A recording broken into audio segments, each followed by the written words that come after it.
Hello, Mike Abah here. I want to show you guys the importance of learning how to use tube amp. A lot of people are saying tube amps are for the museum, for people who are old. And I saw that in a comment on one of the website, and one of the meme website. See, look, this is a modeler.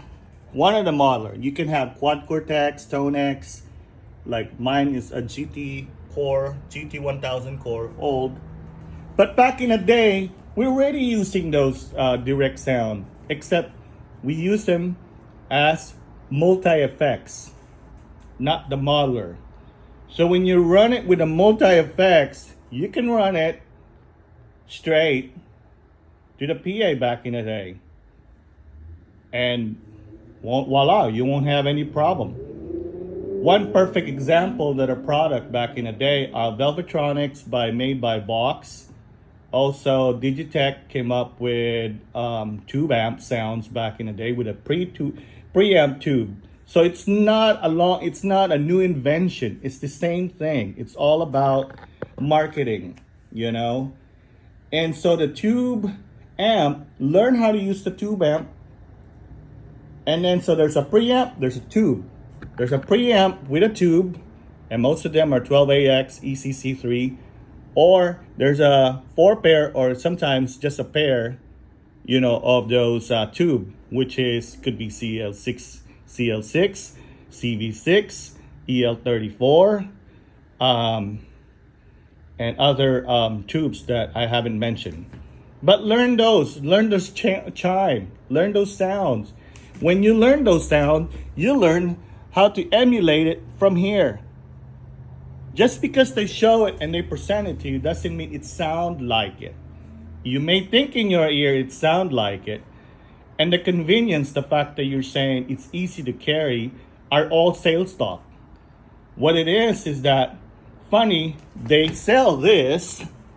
What I mean, they sell a modeler, but then later on they sell you a katana, which is solid state. And then you run through it and still a solid state. You know what it reminded me of? It's just an improvement of a solid state amp from the 80s. A lot of these younger folks are being tricked saying, yeah, modeler, that's all I need. I don't need anything. Basically, dude, if you buy an old Velvetronics multi-pedal with a cab and amp modeler in there, it already have a cab and modeler in there, by the way, you guys. And back in the day, you can disable it. So there's nothing new about this modeler thing. It's been around. But now it's been packaged like it's a brand new thing. Because somehow they have an IR, the FR, those response thing that make it and feel it like tube amp. But in reality, it's not a tube amp. Because if you have a tube amp, you'll learn how to run it. You know how to mix it. You'll know the difference. Most musician cares about is the convenience of carrying, how heavy and light that is. Well, there it is. You can just use that as a multi-effect and run it with your tube amp. Instead of running this and running a solid state with a FR, you really don't need it. You're being tricked. I also have this small piece, which is an analog. I put the booster in front so it'd be saturated with distortion with a TS 808, I believe, but it's made by my buddy. And then run very simple if you have a simple run. And I have this Room 40, but I rarely use it. And then I have this preamp, which is solid state. If I run, this is a Fender amp that I've been using since 2005. If I run that straight to the send and return, I'm still using a tube at the amp. So basically, I have a solid state wiring, because most Fender are parallel, especially the rectifier are parallel.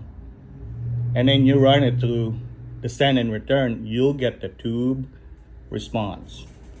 Just like everybody else. I just want to share that to you guys. Now, whatever you want to prepare on how you use your Yeah, but I'm just saying, at some point in time, the younger generation before you or after you, we're gonna say, why am I using a freaking blow up doll when I can have a real girlfriend? I'm just saying.